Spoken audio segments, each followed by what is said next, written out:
Good morning, friends. Today we are going to learn the next chemical properties of amines is reactions of arene diazonium salt. Reactions of arene diazonium salt, there are two types. One is reactions involving displacement of diazo group and second is reactions involving retention of diazo group. या reactions of अरिन diazonium salt मध्ये आपल्याला दोन reactions दिलेले आहेत. त्यापैकी पहिली reaction आहे reactions involving displacement of diazo group. डायझो group कसा प्रिपेअर होतो हे याच्या अगोदरच्या केमिकल प्रॉपर्टीज मध्ये आपण पाहिलेलं आहे. पहा, रिएक्शन विथ नायट्रस ऍसिड याच्यामध्ये आपण दोन एक्झाम्पल पाहिलेले आहेत. पहा, ॲलिफॅटिक आणि ॲरोमॅटिक. यामध्ये आपण पाहिलं होतं की aliphatic primary amines react with the nitrous acid in a cold condition to give alkyl diazonium salt. आपण याच्यामध्ये पाहिलं होतं पहा की ॲलिफॅटिक प्रायमरी अमाइन्स याच्यामध्ये जर आपण नायट्रस ऍसिड रिॲक्ट केला तर त्याच्यामध्ये आपल्याला एक इंटरमिडिएट मिळाला होता alkyl diazonium salt. Alkyl diazonium salt it is a highly unstable. हा कंपाऊंड अतिशय हायली अनस्टेबल आहे, अस्थिर आहे आणि याचं डिकम्पोजिशन इझिली होतं आणि आपण याच्यामध्ये वॉटर ऍड केलं then it gives formation of alcohol आणि त्याच्यामध्ये अल्कोहोल हा कंपाऊंड आपल्याला मिळालेला दिसून आला होता आणि नायट्रोजन गॅस त्या रिएक्शन मधून लिबरेट झाला होता. यानंतर आपण सेकंड पाहिलं होतं पहा की याच्यामध्ये aromatic primary amines. Aromatic primary amines याच्यामध्ये जर आपण नायट्रस ऍसिड रिॲक्ट केला then it in a cold condition to give त्याच्यामध्ये आपण बेन्झीन डायझोनियम सॉल्ट हा कंपाऊंड तयार झाला होता. पहा, बेन्झीन डायझोनियम सॉल्ट याच्यामध्ये दिस कन्व्हर्जन म्हणजेच यामध्ये असणारा जो प्रायमरी ॲरोमॅटिक अमाइन्स आहे, प्रायमरी ॲरोमॅटिक अमाइन्स याचं कन्व्हर्जन हे डायझोनियम सॉल्ट मध्ये होतं. अरिन डायझोनियम सॉल्ट तयार होतो. या रिएक्शनला आपण डायझोडायजेशन या नावाने ओळखतो. यामध्ये आपण ॲरोमॅटिक आणि ॲलिफॅटिक या दोन कन्सेप्ट पाहिलेले आहेत. पहा, आता याच्यामध्ये रिएक्शन ऑफ अरिन डायझोनियम सॉल्ट यामध्ये आपण reactions involving displacement of diazo group. Displacement of diazo group यामध्ये आपण पाहिलं की हा जो N2 ग्रुप आहे हा N2 group it is called diazonium group. याला आपण म्हणतो डायझोनियम ग्रुप. हा जो डायझोनियम ग्रुप आहे हा it is a very good leaving group. हा गुड लिव्हिंग ग्रुप का आहे? Due to the positive charge on nitrogen atom bonded to aromatic ring. हा जो N2 ग्रुप आहे हा डायरेक्टली अटॅच कुठे झालेला आहे तर ॲरोमॅटिक रिंगला झालेला आहे आणि हा इझिली तिथं त्यामध्ये लिव्हिंग म्हणजे तो इझिली ब्रेक होऊ शकतो आणि म्हणून याला आपण गुड लिव्हिंग ग्रुप म्हणतो. पहा, as a result the arene diazonium salt undergo nucleophilic substitution reaction आणि याच्यामध्ये आपल्याला न्यूक्लिओफिलिक सबस्टिट्यूशन रिएक्शन झालेली दिसून येते. पहा, आता याच्यामध्ये आपल्याला नंबर ऑफ रिएक्शनचा स्टडी करायचा आहे. नंबर ऑफ रिएक्शनचा स्टडी करत असताना याच्यामध्ये फक्त आपल्याला डिस्प्लेसमेंट यामध्ये असणारा जो N2 ग्रुप आहे हा N2 ग्रुप इथं ब्रेक होईल आणि या ठिकाणी डिस्प्लेस होऊन त्या ठिकाणी नवीन ग्रुप आलेला दिसून येईल. प्रत्येक रिएक्शन मध्ये आपल्याला सबस्ट्रेट या ठिकाणी आपल्याला अरिन डायझोनियम सॉल्ट वापरायचा आहे. प्रत्येक वेळेस अरिन डायझोनियम सॉल्ट याच्यामध्ये वापरल्यानंतर प्रत्येक वेळेस हा N2 ग्रुप याच्यामधून लिबरेट होणार आहे. पहा, आता याच्यामध्ये आपण number of step by step reaction घेणार आहोत. पहिली रिएक्शन आपल्याला याच्यामध्ये पाहायची सँडमियर रिएक्शन. सँडमियर रिएक्शन यामध्ये आपल्याला पाहायचंय पहा की याच्यामध्ये सँडमियर रिएक्शन मध्ये आपण इथं स्टार्टिंग किंवा सबस्ट्रेट जो आहे तो आहे अरिन डायझोनियम सॉल्ट. याच्यामध्ये आपण फ्रेशली प्रिपेअर्ड म्हणजे अतिशय फ्रेशली प्रिपेअर्ड केलेलं याच्यामध्ये आपण घेतलं अरिन डायझोनियम सॉल्ट आपण याच्यामध्ये घेतला. दिस salt mixed with cuprous chloride. या अरिन डायझोनियम सॉल्ट मध्ये आपण ऍड केलं पहा क्युप्रस क्लोराइड आणि HCl आपण याच्यामध्ये ऍड केलं देन इट गिव्स याच्यामध्ये अरिल क्लोराइड कंपाऊंड तयार झाला आणि याच्यामध्ये असणारा डायनायट्रोजन गॅस या रिएक्शन मधून लिबरेट झाला. आपण याच्यामध्ये पाहू. पहा, स्टार्टिंग आपण घेतलं याच्यामध्ये arene diazonium salt. Arene diazonium salt आपण त्याच्यामध्ये रिएजंट वापरला पहा क्युप्रस क्लोराइड आणि HCl आपण याच्यामध्ये रिएजंट म्हणून वापरलं. मग हा अरिल डायझोनियम सॉल्ट या रिएजंट बरोबर रिएक्ट झाला आणि then it gives formation of aryl chloride हा कंपाऊंड तयार झाला. पहा, त्याच्यामध्ये हा जो याच्यामध्ये N2 आहे हा N2 इथं ब्रेक होईल.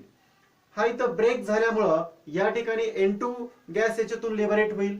यानंतर याच्यामध्ये हा जो X आहे हा X या हायड्रोजन बरोबर रिएक्ट होईल म्हणजे इथं HX HX म्हणजे हायड्रोजन हलाइड सेपरेट झाला. आता N2 सेपरेट झाला, हायड्रोजन हलाइड सेपरेट झाला. मग यामध्ये असणारा जो क्लोरीन आहे हा क्लोरीन या एरोमॅटिक बरोबर रिॲक्ट होईल, म्हणजे त्यामध्ये रिप्लेस होऊन या एरोमॅटिक रिंगला तो जोडला जाईल, अटॅचमेंट होईल आणि या ठिकाणी असणारा अरिल क्लोराइड हा कंपाऊंड हा नवीन प्रोडक्ट या रिॲक्शन मध्ये तयार झालेला आपल्याला दिसून येईल. फॉर एक्झाम्पल आपण याच्यामध्ये घेतलं पहा बेन्झीन, बेन्झीन डायझोनियम सॉल्ट. जर बेन्झीन डायझोनियम सॉल्ट आपण घेतला म्हणजे इथे येईल C6H5. हा जो बेन्झीन आहे या बेन्झीन मध्ये आपण जर याच्यामध्ये हा N2 ग्रुप जो आहे तो इथं ब्रेक होईल आणि या ठिकाणी डिस्प्लेसमेंट होईल आणि या ठिकाणी असणारा क्लोरीन त्याला जोडला जाईल, म्हणजे इथं या ठिकाणी बेन्झीन C6H5Cl म्हणजे याचं नाव असणार आहे क्लोरोबेन्झीन. हा क्लोरोबेन्झीन याच्यामध्ये तयार होईल, नायट्रोजन गॅस लिबरेट होईल आणि याच्यामध्ये असणारा जर आपण इथं याच्यामध्ये X च्या ठिकाणी क्लोरीन घेतला तर इथं हायड्रोजन क्लोराइड सेपरेट होईल. याप्रमाणे सेकंड रिएक्शन आपल्या याच्यामध्ये पाहिजे पहा, सेम आहे, याच्यामध्ये फक्त रिएजंट चेंज केलेला आहे पहा. जसं आपण आता पाहिलं इथं क्युप्रस क्लोराइड रिॲक्ट केलेला आहे, यामध्ये सुद्धा the freshly prepared solution of the diazonium salt, arene diazonium salt, याच्यामध्ये आपण क्युप्रस ब्रोमाइड रिॲक्ट केला in the presence of HBr, then it gives formation of aryl bromide. याच्यामध्ये काय तयार होईल, अरिल ब्रोमाइड तयार होईल. या रिॲक्शन मध्ये सुद्धा नायट्रोजन गॅस लिबरेट होईल आणि याच्यामध्ये असणारा HX हायड्रोजन हलाइड जो आहे हा याच्यामध्ये सेपरेट होईल पहा. आता या रिॲक्शन मध्ये सुद्धा काय होईल तर एरोमॅटिक रिंगला जो N2 ग्रुप जोडलेला आहे, डायझोनियम ग्रुप आहे, it is a very good leaving group, हा इथं ब्रेक होईल आणि याच्यामध्ये हा ब्रोमीन जो आहे हा ब्रोमीन याला एरोमॅटिक रिंगला जोडला जाईल आणि अरिल ब्रोमाइड तयार होईल. N2 गॅस लिबरेट झाला, HX याच्यातून सेपरेट झाला. म्हणजे फॉर एक्झाम्पल आपण इथं घेतलं बेन्झीन डायझोनियम सॉल्ट, जर इथं क्युप्रस ब्रोमाइड आणि HBr रिॲक्ट केला इट गिव्स, इथं तयार होईल पहा, इथं बेन्झीन किंवा इथं ब्रोमोबेन्झीन हा कंपाऊंड तयार होईल, नायट्रोजन गॅस लिबरेट होईल आणि इथं HX म्हणजे हायड्रोजन हलाइड याच्यामध्ये सेपरेट होईल पहा. त्यानंतर याच्यामध्ये सॅन्डवियर रिॲक्शन मध्ये असणारा तिसरा याच्यामध्ये आपल्याला यामध्ये रिॲक्शन पाहिजे पहा, तर याच्यामध्ये पाहिजे आपल्याला द डायझोनियम सॉल्ट, याच्यामध्ये to prepare cyanide. The diazonium salt is allowed to the react with cuprous cyanide. आपण याच्यामध्ये हा अरिन डायझोनियम सॉल्ट याच्यामध्ये क्युप्रस सायनाइड रिॲक्ट केला, the reaction with copper, this copper salt मध्ये टू रिप्लेस, या copper salt मध्ये replace होऊन त्याच्यामध्ये nitrogen in a diazonium salt यामध्ये रिप्लेस होऊन येतो आणि या प्रत्येक रिॲक्शन मध्ये आपण पाहतो की यामध्ये असणारा एरोमॅटिक ग्रुप जो आहे तर याच्यामध्ये रिप्लेस होऊन यामध्ये नायट्रोजन ॲटम रिप्लेस होतो आणि त्या ठिकाणी प्रत्येक वेळेस त्यामध्ये असणारा जो इथं क्लोरीन आलेला आहे, इथं ब्रोमीन आलेला आहे आणि इथं सायनाइड म्हणजे सायनो ग्रुप आलेला आहे. या रिॲक्शनला आपण सँडमियर रिॲक्शन म्हणतो. या रिॲक्शनला काय म्हणतो आपण, सँडमियर रिॲक्शन म्हणतो पहा. यामध्ये सुद्धा आपण पाहिलं की अरिन डायझोनियम सॉल्ट याच्यामध्ये क्युप्रस सायनाइड यूज केला, potassium cyanide, then it gives formation of, तर इथं हा N2 ग्रुप इथं ब्रेक झाला आणि या ठिकाणी एरोमॅटिक रिंगला हा सायनो ग्रुप, हा सायनाइड ग्रुप याला जोडला गेला आणि या ठिकाणी असणारा कंपाऊंड जो प्रोडक्ट आहे हा तयार झालेला आहे. म्हणजे प्रत्येक वेळेस इथं डायझो ग्रुप डिस्प्लेस झाला आणि त्या ठिकाणी नवीन ग्रुप एरोमॅटिक रिंगला जोडलेला आहे. या रिॲक्शनला आपण सँडमियर रिॲक्शन म्हणतो. यानंतर या reactions involving displacement of diazo group मध्ये आपल्याला सेकंड रिॲक्शन पाहिजे पहा, गॅटरमन रिॲक्शन. गॅटरमन रिॲक्शन मध्ये सुद्धा पहा इट इज अल्टरनेटिव्हली, याच्यामध्ये सुद्धा आपल्याला क्लोरीन किंवा bromine can be introduced in the aromatic ring by the treating of the diazonium salt solution with a corresponding halogen acid and the copper powder. याच्यामध्ये फक्त यामध्ये असणारे रिएजंट आपण चेंज केलेले आहेत पहा. रिएजंट चेंज करताना याच्यामध्ये आपण फक्त कॉपर पावडर इथं HCl आणि कॉपर पावडर इथं HBr वापरलेला आहे आणि या रिॲक्शनला दिस रिॲक्शन इज कॉल्ड, यालाच आपण गॅटरमन रिॲक्शन म्हणतो. आणि या गॅटरमन रिॲक्शन मध्ये येणारं जे यील्ड आहे हे यील्ड या सँडमियर रिॲक्शन पेक्षा यामध्ये येणारं जे यील्ड आहे, प्रोडक्ट यील्ड, हे ग्रेटर आहे, हे जास्त आहे. आपण रिॲक्शन पाहू पहा गॅटरमन रिॲक्शन. यामध्ये आपण स्टार्टिंग कंपाऊंड किंवा सबस्ट्रेट आपण यूज केलेला आहे पहा, the अरिन diazonium salt. Arene diazonium salt is a react with copper powder और HCl, देन इट गिव्स, या ठिकाणी अरिल क्लोराइड तयार झालेला आहे, N2 गॅस याच्यातून लिबरेट होईल.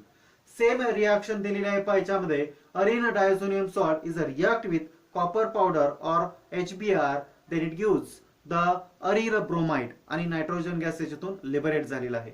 या दोन्ही रिएक्शन सारख्याच आहेत, परंतु याच्यामध्ये असणारे रिएजंट आणि यामध्ये असणारे रिएजंट डिफरंट आहेत. या रिएक्शन आपण सॅम्युअल रिएक्शन म्हणतो, या रिएक्शन आपण गॅटरमन रिएक्शन म्हणतो. या दोघांमध्ये असणारं प्रोडक्ट सारखेच आहेत, परंतु त्यांचं जे यील्ड आहे या रिएक्शन पेक्षा गॅटरमन रिएक्शनचं जे यील्ड आहे हे ग्रेटर आहे. यानंतर नेक्स्ट पाहायचं आपल्याला याच्यामध्ये आयोडो अरिन फॉर्मेशन. आयोडो अरिन फॉर्मेशन याच्यामध्ये when the solution of diazonium salt is heated with potassium iodide. Arene diazonium salt याला आपण पोटॅशियम आयोडाइड बरोबर हीट केलं, then it gives formation of iodo arene. याच्यामध्ये काय तयार झालेलं आहे तर आयोडो अरिल किंवा अरिल आयोडीन हा कंपाऊंड याच्यामध्ये तयार झालेला आहे आणि नायट्रोजन गॅस जो N2 आहे हा N2 गॅस याच्यातून लिबरेट झालेला आहे. पहा यामध्ये अरिन डायझोनियम क्लोराइड याच्यामध्ये आपण पोटॅशियम आयोडाइड बरोबर याला हीट केलं.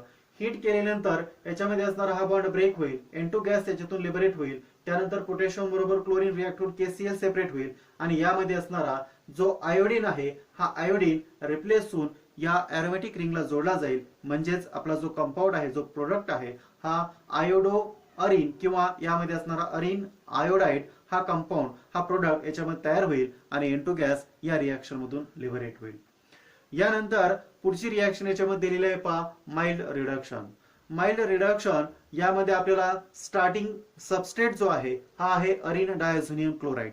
अरिन डायझोनियम क्लोराइड याच्यामध्ये आपल्याला हायपोफॉस्फरस ऍसिड H3PO2 हायपोफॉस्फरस ऍसिड याच्या बरोबर रिएक्ट केला तर या ठिकाणी असणारा हा जो अरिन डायझोनियम सॉल्ट आहे याला हा रिड्यूस करल आणि रिड्यूस केल्यामुळं याच्यामध्ये आपल्याला या ठिकाणी असणारा त्यामध्ये एरोमॅटिक रिंग म्हणजेच जर आपण इथं अरिन डायझोनियम सॉल्टच्या ऐवजी बेन्झीन डायझोनियम क्लोराइड आपण घेतला, बेन्झीन डायझोनियम क्लोराइड घेतला तर यामध्ये असणारा हायपोफॉस्फरस ऍसिड याला रिड्यूस करल आणि या ठिकाणी रिप्लेस होऊन इथं हायड्रोजन रिप्लेस होऊन येईल आणि याचं फॉर्मेशन बेन्झीन मध्ये तयार झालेलं दिसून येईल आणि यामध्ये असणारा बेन्झीन तयार होईल आणि इथं N2 गॅस या रिएक्शन मधून लिबरेट होईल. सेम याच्यामध्ये आपण एक एक्झाम्पल घेऊ पहा. याच्यामध्ये जर आपण अल्कोहोल लिबरेट केलं पहा, जर याच्यामध्ये आपण इथेनॉल लिबरेट केलं कशाबरोबर तर डायझोनियम क्लोराइड बरोबर. डायझोनियम क्लोराइड मध्ये अरिन डायझोनियम क्लोराइड मध्ये आपण टाकलं इथेनॉल. इथेनॉल टाकल्यामुळं याच्यामध्ये काय होईल पहा तर हा N2 गॅस लिबरेट होईल, क्लोरीन या एका हायड्रोजन बरोबर लिबरेट होईल आणि एक हायड्रोजन या ठिकाणी रिप्लेस होऊन येईल म्हणजे इथं CH3 CHO म्हणजेच या ठिकाणी जो अल्डिहाइड आहे हा इथेनॉल हा इथेनॉल अल्डिहाइड याच्यामध्ये सेपरेट होईल आणि इथं बेन्झीन सेपरेट होईल, N2 गॅस याच्यातून लिबरेट होईल. यामध्ये असणारा क्लोरीन आणि एक हायड्रोजन HCl या रिएक्शन मध्ये सेपरेट होईल. मग यामध्ये माइल्ड रिडक्शन मध्ये या ठिकाणी आपण हायपोफॉस्फरस ऍसिड या अरिन डायझोनियम सॉल्टला रिड्यूस करतो. त्याचप्रमाणे इथं सुद्धा इथेनॉल टाकला की या ठिकाणी याचं रिडक्शन होईल आणि याचं फॉर्मेशन या ठिकाणी असणारा एरोमॅटिक कंपाऊंड सेपरेट होईल. त्यानंतर याच्यामध्ये असणारा नायट्रोजन गॅस सेपरेट होईल. इथं आपण पाहिलं की याच्यामध्ये याला रिड्यूस केल्यामुळं या ठिकाणी बेन्झीन तयार. फॉर एक्झाम्पल आपण इथं जर बेन्झीन डायझोनियम सॉल्ट घेतला तर इथं बेन्झीन सेपरेट होईल. इथं आपण बेन्झीन डायझोनियम सॉल्ट बरोबर इथेनॉल रिएक्ट केलं तर इथं आपल्याला बेन्झीन सेपरेट होईल, N2 सेपरेट होईल आणि इथं त्या ठिकाणी असणारा जो अल्डिहाइड आहे हा अल्डिहाइड म्हणजेच इथेनॉल हा याच्यामध्ये सेपरेट होईल. यानंतर याच्या पुढची रिएक्शन याच्यामध्ये दिलेली आहे पहा फिनॉल फॉर्मेशन. फिनॉल फॉर्मेशन मध्ये आपण जर पाहिलं the solution of diazonium salt is a very slowly added to a large volume. याच्यामध्ये जर पाहिलं तर solution of diazonium salt is a slowly added to a large volume of boiling the dilute. त्याच्यामध्ये आपण पाहिलं की याच्यामध्ये सल्फ्युरिक ऍसिड आपण ऍड केलं किंवा सल्फ्युरिक ऍसिड ऍड केलं किंवा वॉटर आपण याच्यामध्ये ऍड केलं, सल्फ्युरिक ऍसिड किंवा वॉटर आपण याच्यामध्ये ऍड केलं. Then it gives formation. Temperature ठेवलं पाहिजे याच्यामध्ये 283 केल्विन. देन इट गिव्स यामध्ये सुद्धा एरोमॅटिक रिंग जे आहे याचा N2 हा लिव्हिंग ग्रुप आहे, गुड लिव्हिंग ग्रुप इथं ब्रेक होईल आणि याच्यामध्ये इथलचा जो OH ग्रुप आहे हा OH ग्रुप या एरोमॅटिक रिंगला अटॅच होईल. यामध्ये असणारा हायड्रोजन आणि इथं असणारा क्लोरीन HCl सेपरेट होईल, N2 गॅस लिबरेट झाला आणि OH ग्रुप या एरोमॅटिक रिंगला जोडला गेला आणि प्रोडक्ट तयार झाला पहा फिनॉल. या ठिकाणी असणारा जो प्रोडक्ट आहे हा प्रोडक्ट फिनॉल याच्यामध्ये तयार होईल. म्हणजेच याप्रमाणे इथं फिनॉलचं फॉर्मेशन आपल्याला तयार झालेलं दिसून येईल. यानंतर याच्यामध्ये पुढची रिएक्शन दिलेली आहे पहा reaction with the fluoroboric acid. Reaction with fluoroboric acid आणि याच्यातला जो सेकंड टाइप दिलेला आहे पहा reactions involving the retention of diazo group म्हणजेच कपलिंग रिएक्शन. हे 2 पॉइंट या वर्षी आपल्या सिलेबस मधून रिड्यूस केलेले आहेत. त्यामध्ये आपण आत्ताच पाहिलं की याच्या पुढची जी रिॲक्शन दिलेली आहे पहा, रिॲक्शन विथ फ्लोरोबोरिक ऍसिड, आणि याच्यातला जो सेकंड टाइप आहे B, reactions involving retention of diazo group म्हणजेच कपलिंग रिॲक्शन, हे 2 पॉइंट यावर्षी सिलेबस मधून रिड्यूस केलेले आहेत पहा. यानंतर पुढची रिॲक्शन आपल्याला पाहिजे पहा, नेक्स्ट 8 नंबरची reaction, reaction with arene sulfonyl chloride. Reaction with arene sulfonyl chloride. Reaction with arene sulfonyl chloride, it is also known as reaction with arene sulfonyl chloride. Reaction with arene sulfonyl chloride, it is also known as, या रिॲक्शनला आपण हिन्सबर्ग taste या नावाने सुद्धा ओळखतो पहा. हिन्सबर्ग taste, किंवा यामध्ये याचा जर आपण फॉर्म्युला पाहिला तर त्याचा फॉर्म्युला दिलेला आहे C6H5SO2Cl. C6H5SO2Cl. आपण इथं त्याचं स्ट्रक्चर सुद्धा ड्रॉ केलेलं आहे पहा, benzene sulphonyl chloride. Benzene sulphonyl chloride या कंपाऊंडला आपण हिन्सबर्ग टेस्ट या नावाने सुद्धा ओळखतो पहा. याच्यामध्ये आपण the benzene sulphonyl chloride, it is known as Hinsberg reagent या नावाने आपण ओळखतो. यामध्ये आपण 2 एक्झाम्पल घेणार आहोत पहा. प्रायमरी अमाइनचं एक एक्झाम्पल आपण घेणार आहोत आणि सेकंडरी अमाइन्स आपण एक एक्झाम्पल याच्यामध्ये घेणार आहोत. सुरुवातीला आपण पाहू यामध्ये प्रायमरी अमाइन्स. आपण इथं या बेन्झीन सल्फोनिल क्लोराइड याच्या बरोबर प्रायमरी अमाइन्स आपण रिॲक्ट करणार आहोत पहा. इथं इथिल अमाइन. इथिल अमाइन आपण याच्या बरोबर रिॲक्ट करणार आहोत. आता पहा या रिॲक्शन मध्ये काय होतं. Ethyl amine reacts with benzene sulphonyl chloride to form N ethyl benzene sulphonamide. या ठिकाणी असणारा जो प्रोडक्ट आहे तो आहे एन इथिल बेन्झीन सल्फोनामाइड. या रिॲक्शन मध्ये जर पाहिलं आपण तर नायट्रोजन वरती जे लोन पेअर्स आहेत, या लोन पेअरचा अटॅक या सल्फोनिल ग्रुप वरती होईल आणि इथं जो क्लोरीन आहे हा क्लोरीन इथं ब्रेक होईल. मग क्लोरीन इथं ब्रेक झाला की याच्यामध्ये असणारा हा नायट्रोजन याला जोडला जाईल सल्फरला. मग नायट्रोजन वरती पॉझिटिव्ह चार्ज येईल. हा पॉझिटिव्ह चार्ज या ठिकाणी स्टेबल करण्यासाठी हा हायड्रोजन इथं शिफ्ट केला. मग हायड्रोजन इथं शिफ्ट केला. इथं जो क्लोरीन आहे हा Cl निगेटिव्ह, हा H प्रोटॉन जो आहे हा ऍब्स्ट्रॅक्ट करल, HCl या रिॲक्शन मधून सेपरेट होईल आणि मग हा नायट्रोजन स्टेबल होईल. म्हणजे या सल्फरला NHC2H5 हा जोडला जाईल. म्हणजे जो प्रोडक्ट आहे हा प्रोडक्ट तयार होईल एन इथिल बेन्झीन सल्फोनामाइड. हा प्रोडक्ट जो आहे हा प्रोडक्ट या फर्स्ट रिॲक्शन मध्ये तयार झालेला आपल्याला दिसून येईल पहा. यामध्ये आपण आताच पाहिलं की यामध्ये असणारा benzene sulphonyl chloride, benzene sulphonyl chloride याच्यामध्ये आपण प्रायमरी अमाइन रिॲक्ट केलं इथिल अमाइन. इथिल अमाइन याच्याबरोबर रिॲक्ट केल्यामुळं या ठिकाणी आपल्याला कंपाऊंड मिळालेला आहे N ethyl benzene sulphonamide. Same आपल्याला याच्यामध्ये आपण आताच पाहिलं की द हायड्रोजन अटॅच्ड, याच्यामध्ये जो हायड्रोजन अटॅच आहे नायट्रोजन ॲटमला, या नायट्रोजन ॲटमला इथं 2 हायड्रोजन अटॅच झालेले आहेत पहा. तर या ठिकाणी एक रिप्लेस झाला म्हणजे स्टेबल होऊन या ठिकाणी एक हायड्रोजन याला जोडलेला आहे. यामध्ये the hydrogen attached to nitrogen is a sulphonamide. Product मध्ये जर आपण पाहिलं तर या नायट्रोजनला एक हायड्रोजन अटॅच आहे. This a sulphonamide ethanamide is a strongly acidic. हा जो कंपाऊंड आहे हा स्ट्रॉंगली ऍसिडिक आहे and hence it is soluble in alkaline solution. आणि हा जो कंपाऊंड आहे, हा जो प्रोडक्ट आहे हा it is a soluble in alkaline solution मध्ये हा सोल्युबल होऊ शकतो पहा. यानंतर सेकंड आपण याच्यामध्ये पाहणार आहोत सेकंडरी अमाइन्स. सेकंडरी अमाइन्स मध्ये बेन्झीन सल्फोनिल क्लोराइड याच्या बरोबर आपण सेकंडरी अमाइन्स मध्ये आपण इथे घेतलेला आहे पहा. त्याच्यामध्ये डायइथिल अमाइन. डायइथिल अमाइन बरोबर हा बेन्झीन सल्फोनिल क्लोराइड आपण रिॲक्ट केला. तर या ठिकाणी पाहता इथं नायट्रोजन वरती लोन पेअर आहेत, एसआय अटॅक डायरेक्टली इथं होईल पहा सल्फर वरती. मग इथं क्लोरीनचा लॉस होईल, क्लोरीन वरती निगेटिव्ह चार्ज, इथलचा प्रोटॉन ऍब्स्ट्रॅक्ट केला. मग या ठिकाणी नायट्रोजन जो आहे हा नायट्रोजन सल्फरला जोडलेला आहे, परंतु या नायट्रोजनला हायड्रोजन अटॅच नाही. मग या ठिकाणी जो कंपाऊंड तयार झालेला आहे NN डायइथिल बेन्झीन सल्फोनामाइड. या नायट्रोजनला 2 इथिल ग्रुप जोडलेले आहेत. NN डायइथिल बेन्झीन सल्फोनामाइड हा कंपाऊंड याच्यामध्ये तयार झालेला आहे. मग यामध्ये NN diethyl benzene sulphonamide does not contain any hydrogen atom. या नायट्रोजन ॲटमला एकही हायड्रोजन ॲटम जोडलेला नाही and hence it is not acidic and does not dissolve in alkali. Hence, it is does not dissolve in the alkali. यामध्ये हे solution alkaline solution मध्ये dissolve होणार नाही. आणि यानंतर पुढचा पॉइंट आहे पहा, ट्रायइथिल अमाइन. आपण जसं पाहिलं प्रायमरी अमाइन्स, सेकंडरी अमाइन्स, त्याचप्रमाणे triethyl amine. Triethyl amine does not contain hydrogen. कारण ट्रायइथिल मध्ये जर आपण घेतलं तर या ट्रायइथिल यामध्ये हा नायट्रोजन,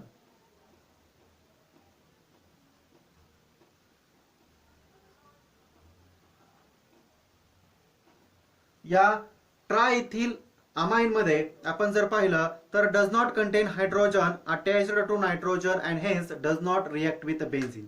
बेन्झीन सल्फोनिल क्लोराइड बरोबर हा रिएक्ट होऊ शकणार नाही, कारण याच्यावरती हायड्रोजन याला जोडलेला नाही, कारण हा नायट्रोजन इथं स्टेबल होणार नाही. And this unreacted triethyl amine does not dissolve in the aqueous alkaline potassium hydroxide but dissolve in the acid.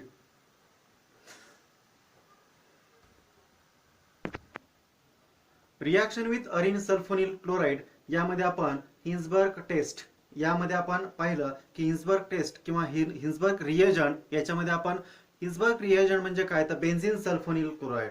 Benzene sulphonyl chloride याचा मॉलिक्युलर फॉर्म्युला आपण पाहिला C6H5SO2Cl हा याचा मॉलिक्युलर फॉर्म्युला आहे पहा. यामध्ये प्रायमरी अमाइन्स, सेकंडरी अमाइन्स आणि tertiary amines. तर प्रायमरी अमाइन्स मध्ये आपण पाहिलं की N इथिल बेन्झीन सल्फोनामाइड तयार होईल. यामध्ये आपण घेतलं सेकंडरी अमाइन्स, यामध्ये आपण पाहिलं NN डायइथिल बेन्झीन सल्फोनामाइड तयार झालं. त्याचप्रमाणे टर्शरी अमाइन्स मध्ये पाहिलं की टर्शरी अमाइन्स मध्ये यामध्ये does not contain hydrogen attached to nitrogen. यामध्ये नायट्रोजनला एकही हायड्रोजन अटॅच झालेला नाही किंवा जोडलेला नाही, त्यामुळं it is does not react with the benzene sulphonyl chloride. म्हणून हा बेन्झीन सल्फोनिल क्लोराइड बरोबर रिएक्ट होत नाही. हा जो अनरिएक्टेड आहे, हा ट्रायइथिल अमाइन जो आहे, unreacted part does not dissolve. हा त्या aqueous पोटॅशियम हायड्रॉक्साइड मध्ये डिझॉल्व होत नाही, परंतु हा ऍसिड मध्ये इझिली डिझॉल्व होऊ शकतो पहा. याच्यावरती क्वेश्चन आतापर्यंत बोर्डाने विचारलेले आहेत पहा. प्रत्येक वेळेस याच्यावरती एक एक्झाम्पल विचारलेलं आहे. यामध्ये आपण reaction of aryl diazonium salt, reaction with aryl sulphonyl chloride या दोनही रिएक्शन याच्यामध्ये महत्वाच्या आहेत. यानंतर पुढची केमिकल प्रॉपर्टीज आपल्याला पाहिजे, electrophilic aromatic substitution in aromatic amines. Electrophilic aromatic substitution in aromatic amines, in that the amino group means bond NH2.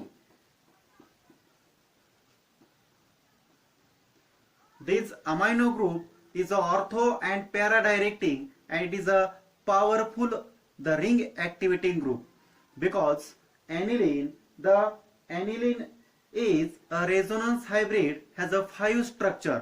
आपण जर aniline याचा रेझोनन्स हायब्रिड स्ट्रक्चर जर ड्रॉ केलं तर आपल्याला त्याच्यामध्ये 5 स्ट्रक्चर ड्रॉ झालेले दिसतील पहा.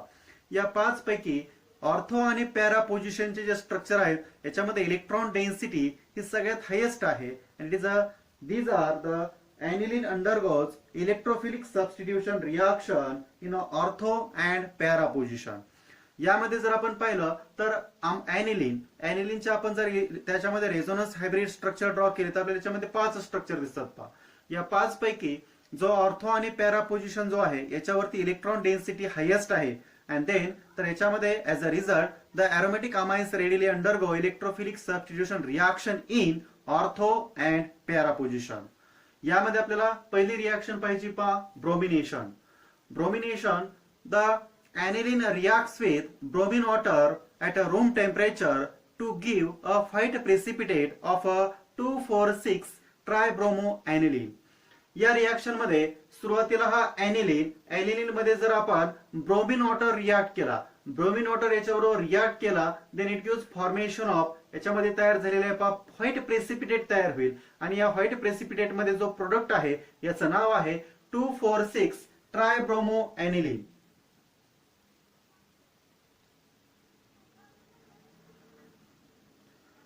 2,4,6 ट्रायब्रोमोएनिलीन हा व्हाईट प्रेसिपिटेट या रिएक्शन मध्ये तयार होईल पहा. 2,4,6 ट्रायब्रोमोएनिलीन हा कंपाऊंड, हा प्रोडक्ट याच्यामध्ये तयार झाला पहा. यानंतर याच्यामध्ये सेकंड रिएक्शन दिलेली आहे पहा, नायट्रेशन. नायट्रेशन मध्ये जर आपण पाहिलं की डायरेक्ट आपण याच्यामध्ये नायट्रेशन केलं की याच्यामध्ये आपल्याला मिक्सचर तयार होईल पहा. या मिक्सचर मध्ये आपल्याला ऑर्थो, मेटा आणि पॅरा असे कंपाऊंड याच्यामध्ये मिळतील पहा. direct nitration of aniline the yields of a mixture of ortho, meta and para nitroanilines.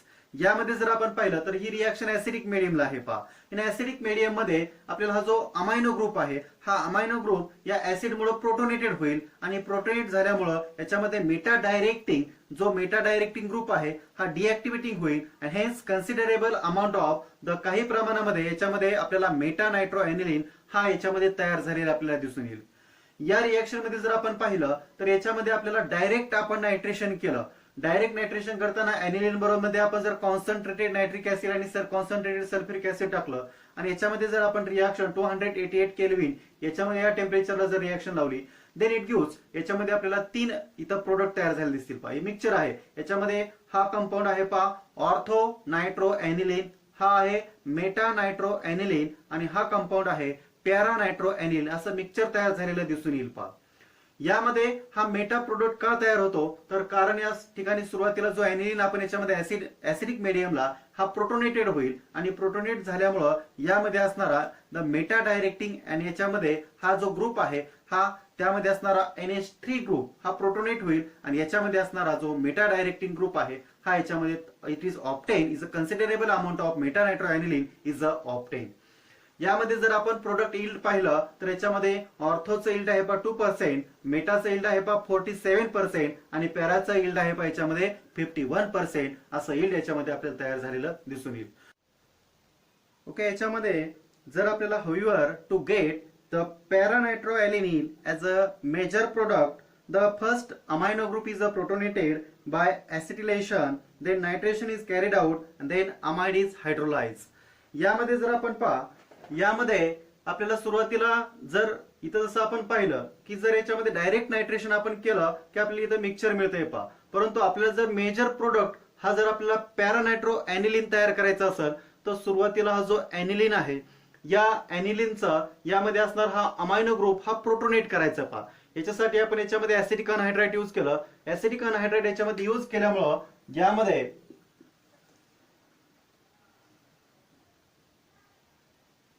हा जो कार्बोनिल ग्रुप आहे हा नायट्रोजनला जोडला जाईल पहा. C डबल बॉन्ड O आणि CH3 ग्रुप यामध्ये याचं काय होईल प्रोटोनेशन होईल. आता याचं प्रोटोनेट केल्यामुळे याच्यामध्ये आपण बाय युजिंग द पिरिडीन हा बेस वापरलेला आहे पहा.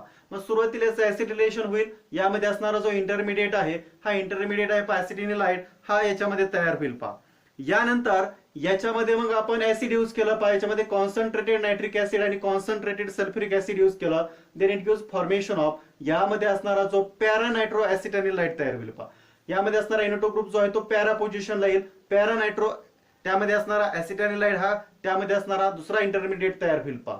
आता याच्यामध्ये आपण याचं प्रोटोनेशन आहे याला डीप्रोटोनेट केला. यामध्ये याचं हायड्रोलिसिस केलं पहा. मग हायड्रोलाइज केल्यामुळे याचं डीप्रोटोनेशन होईल आणि फायनली यामध्ये असणारा अमायनो ग्रुप जो आहे तो डीप्रोटोनेट होईल आणि यामध्ये असणारा पॅरा नायट्रो एनिलीन हा जो प्रोडक्ट आहे हा मेजर प्रोडक्ट यामध्ये आपल्याला तयार झालेला दिसून येईल.